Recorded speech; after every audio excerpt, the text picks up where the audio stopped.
This is the present. Time expands and unfurls, announcing its presence.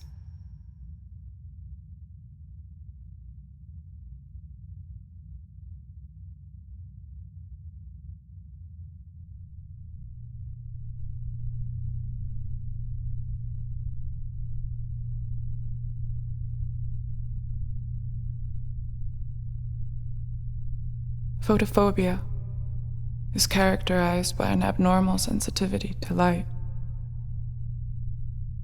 Exposure inflicts great pain and discomfort upon the eye of the subject, and will likely result in habitual avoidance of bright environments.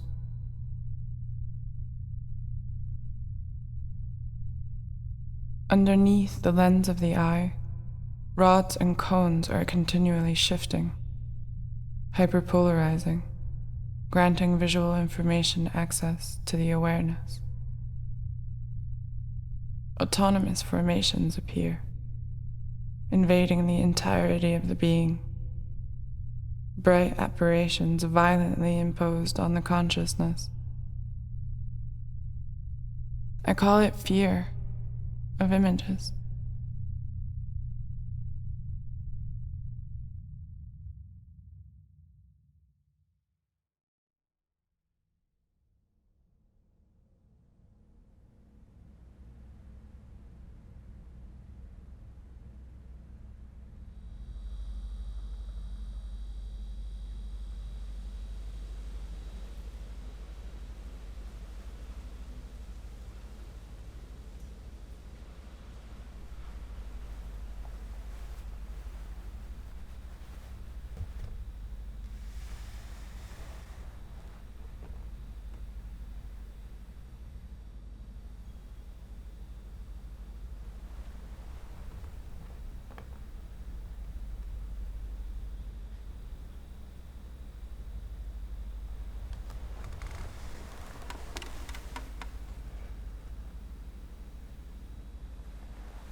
As shapes and patterns are imprinted on the retina, intense feelings of revulsion take hold of the organism, burnt into the perception, crystallizing in vivid configurations.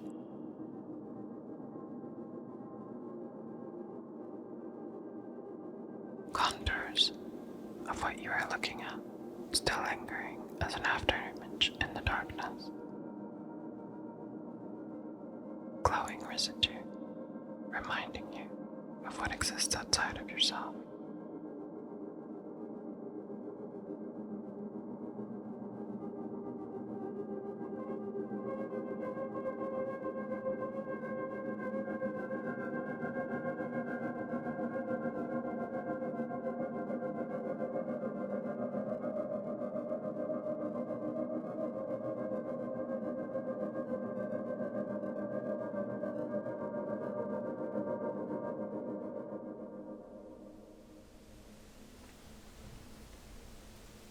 Interior, day.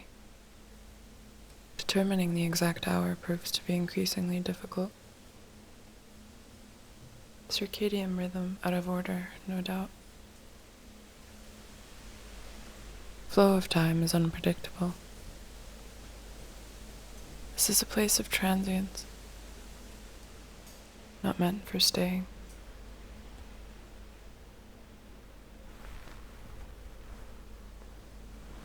In the interest of transparency, all the things that remain hidden, the underlying structures are only hinted at, exercising their influence in an indirect and much subtler manner.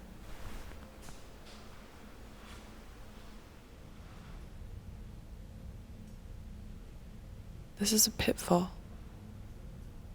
I can't tell you how many sleepless nights I've spent contemplating the unseen power of the visible. Better to retire to the shadows, I say. At least here you know what you're dealing with.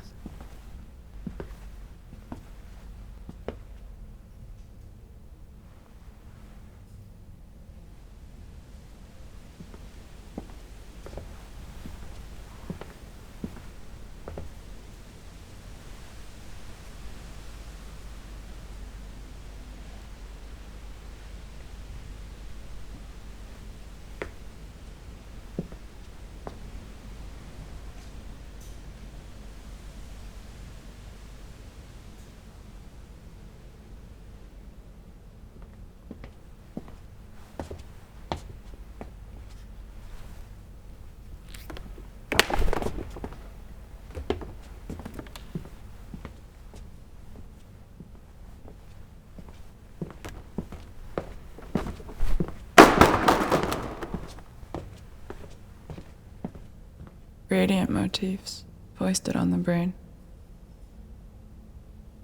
significantly aggravated by the curse of sight. Luminous surfaces, contracting, enveloping, headache, sweaty palms, muscles tensing, fight or flight response. Avoidance coping, I guess. At least for now.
meditation in broad daylight,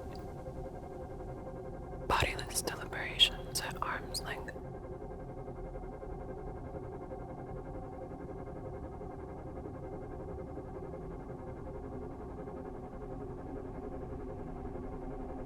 Compulsive condensation of any perceived complexity propels the speech.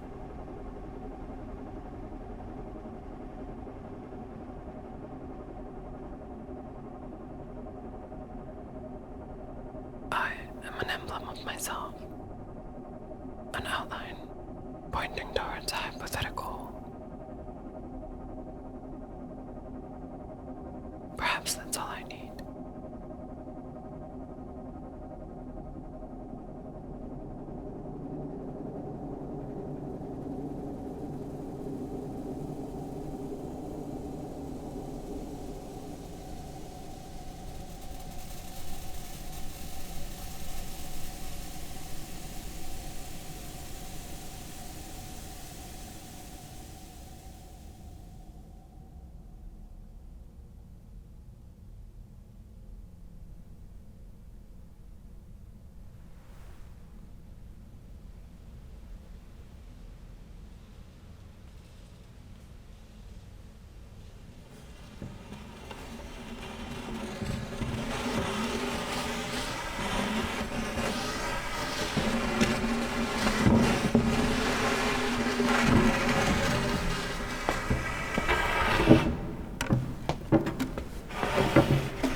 Confined to this illusory space, I lose all sense of my own weight and volume. The disease of images has infected our culture. A fractured vocabulary determines my mode of thought. A deceptively soothing cohesiveness reveals itself. So far, I consider imagination an act of destruction.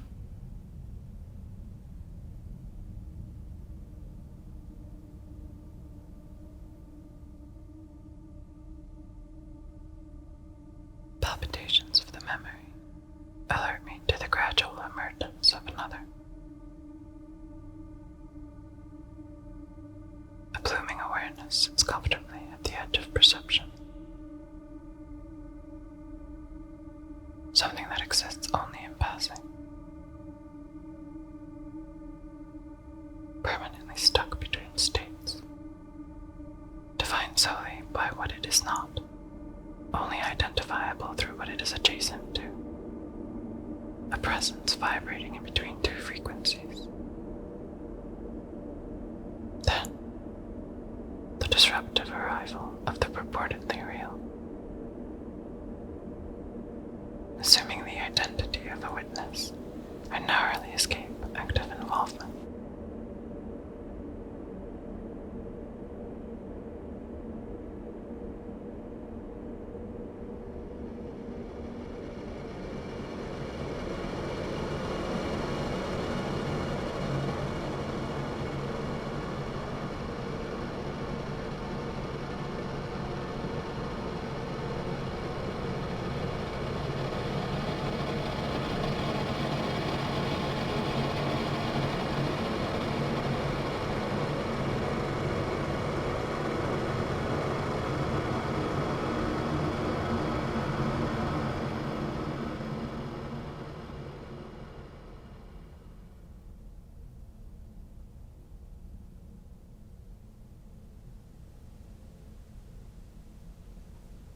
Somewhere, a person speaking. Or rather, the idea of a person. Don't ask me how we ended up here.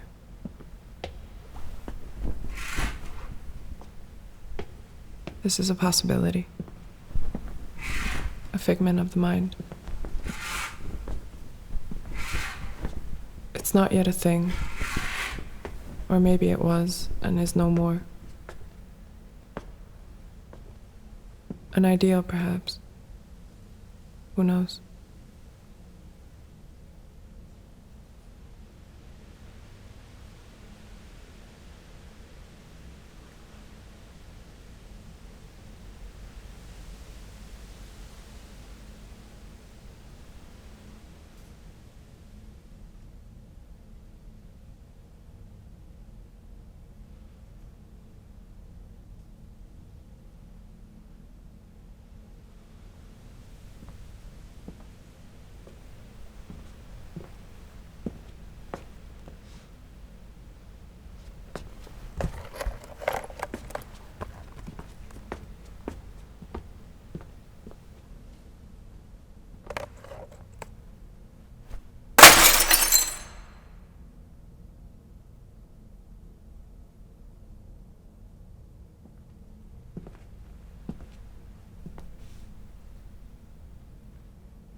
In a shocking turn of events,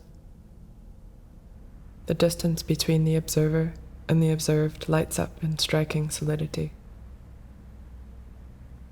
You're an image, a flattened surface, a collection of disparate pieces somehow crammed into an identifiable shape.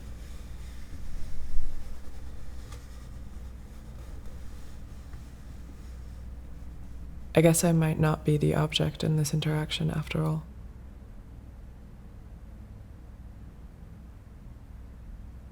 What were we talking about? Something that can only be addressed indirectly, you say. Only alluded to, but never described. I'm eager to hear all about it, as long as it's not coated in a disgusting layer of invention.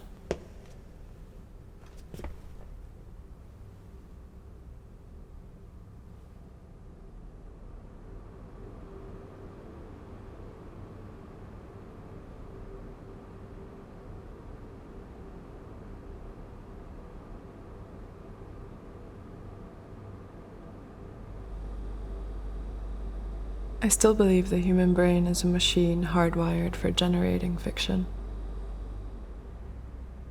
The person I relate to is not you, but an approximation of you. Always has been. A construction. A necessary simplification. I don't relate to you, but to a fiction.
Muted assumptions, flourishing in the tyranny of pictures.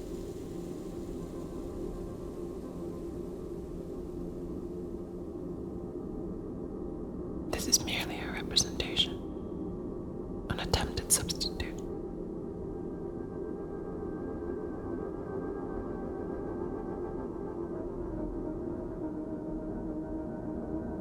I still withstand the temptation of visual degeneracy.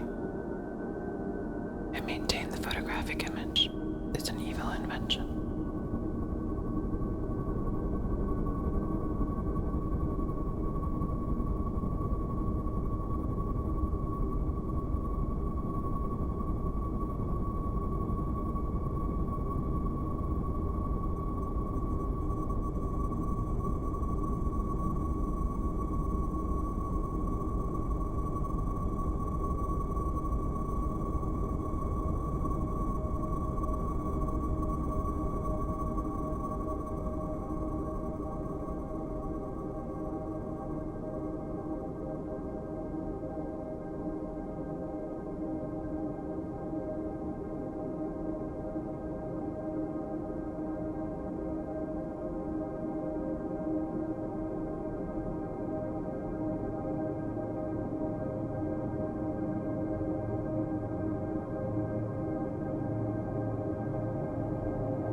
rubble, remnants, bits and pieces of a previously coherent whole, fragmented beyond recognition.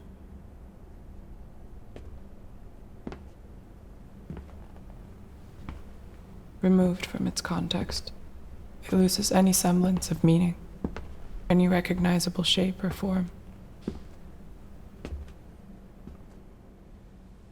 Untethered from the idea of itself, it evaporates, leaving no trace of its former appearance.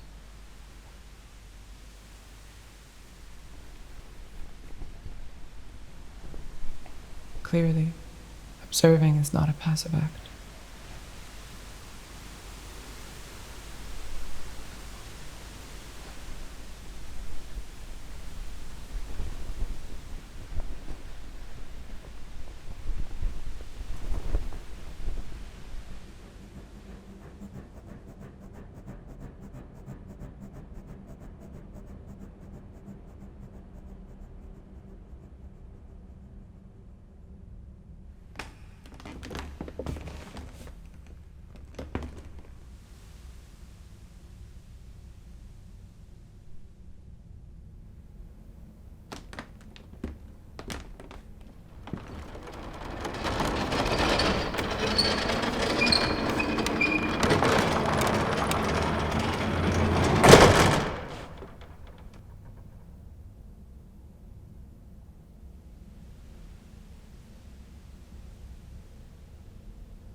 Someone quietly addressing the disorienting convergence of surfaces. No supporting walls, only paper-thin dividers of space. Engulfed in real-life afflictions, contending with realistically rendered delusions. Emulated displays of understanding.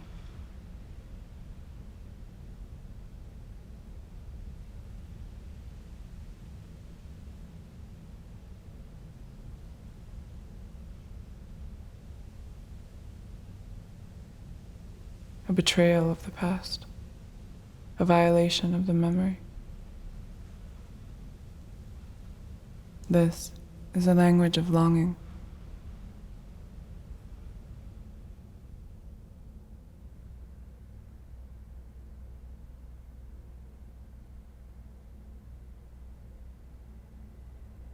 Charged in the perpetual friction of thought.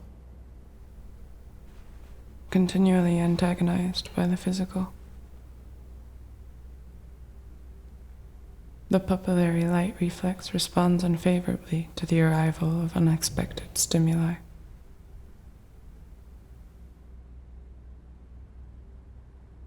Staying within line of sight for now.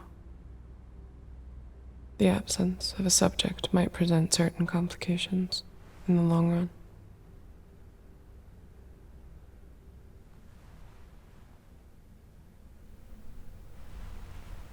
Concealed in the insistent permanence of the external,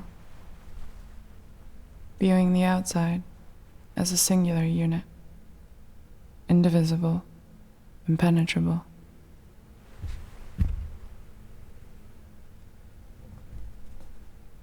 Once again, seeking refuge in the comfort of the tactile, considering an existence of pure matter. Fleeting shivers of recognition ravaging the vision. Conjugations of truth, I suppose. Remember, imperceptibility doesn't equal non-existence. Who knows? Perhaps invisibility is a goal worth pursuing.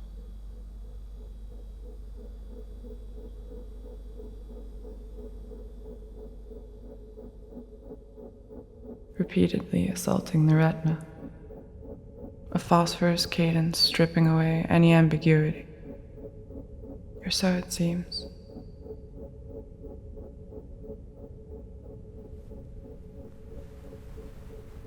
This is what it is. It is what it looks like. Spatial and temporal displacement is of no consequence right now.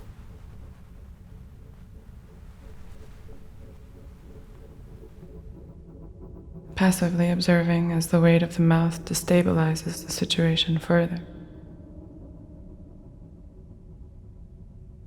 A perversion of reality. Stranded at the limits of language. The irregular pulsation that carries the cloudy words unhinges and descends into abstraction.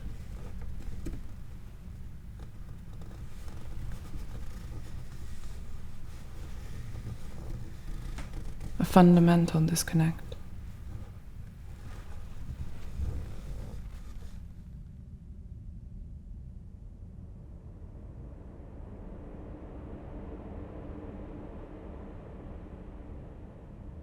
A conglomerate of lines and patterns scalding the surface of comprehension.